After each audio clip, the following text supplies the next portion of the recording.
On na natin yung apoy at lagyan daw ng kaunting tubig. Huwag kayong mag-alala kasi meron naman itong cooking tips kung paano ito lutuin. Laki.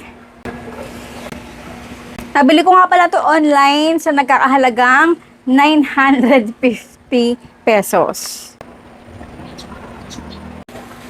So pag wala ng mga tubig-tubig, galagay ako ng konting oil.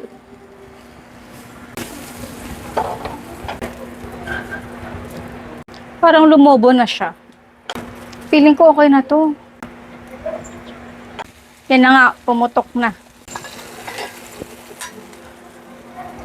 So, ganyan ang pagluto ng trending na 4 cheese sausage.